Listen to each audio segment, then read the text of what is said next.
Vadodara railway station પર train પકડવા દોડતા મુસાફર ગંભીર અકસ્માતનો ભોગ બન્યા. મૂળ મુંબઈના સુરેશ ઉંડેરિયા પરિવાર સાથે મુસાફરી દરમિયાન દીકરીઓ માટે કોલ્ડ ડ્રિંક્સ અને દહીં લેવા પ્લેટફોર્મ પર ઉતર્યા હતા.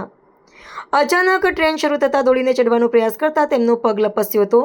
આ દરમિયાન તેઓ ટ્રેન અને પ્લેટફોર્મ વચ્ચે ફસાઈ જતા તેમના પગમાં ગંભીર ઈજા પહોંચી હતી.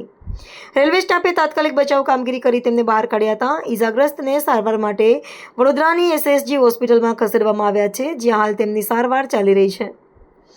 ઈજાગ્રસ્તના જણાવ્યા મુજબ ટ્રેન અડધો કલાક ઊભી રહેતી હોવાનો ભ્રમ હોવાથી તેઓ ઉતર્યા હતા, પરંતુ ટ્રેન 2 મિનિટમાં જ ઉપડી જતા દુર્ઘટના બની હતી. स्टेशन में ये आधा घंटा रुकती है ट्रेन और ये ट्रेन है ना 2 मिनट में वापस रवाना हो गई. ये कारण क्या है इसका आप सीसीटीवी कैमरा निकाल के आप ओके करो. ऐसा रेलवे का क्या कानून है? आप कैसे फंस गए थे बीच में? मैं बच्चे लोगों के लिए दही और कुछ लेने के लिए उतरा था, ठंडा कोल्ड ड्रिंक लेने के लिए. तो इसमें कोल्ड ड्रिंक अलाउड ही नहीं है, कोल्ड ड्रिंक कोई बेचता नहीं है. तो स्टेशन में नहीं उतरा था लेने के लिए. तो उसकी वजह से वो ट्रेन 2 मिनट में रवाना हो गई. आधा घंटा रुकने वाली 2 मिनट में रवाना हो गई. ये रेलवे से मेरी गुजारिश है कि ये रेलवे पे कार्रवाई करे. आपका नाम क्या? सुरेश तुंगरिया.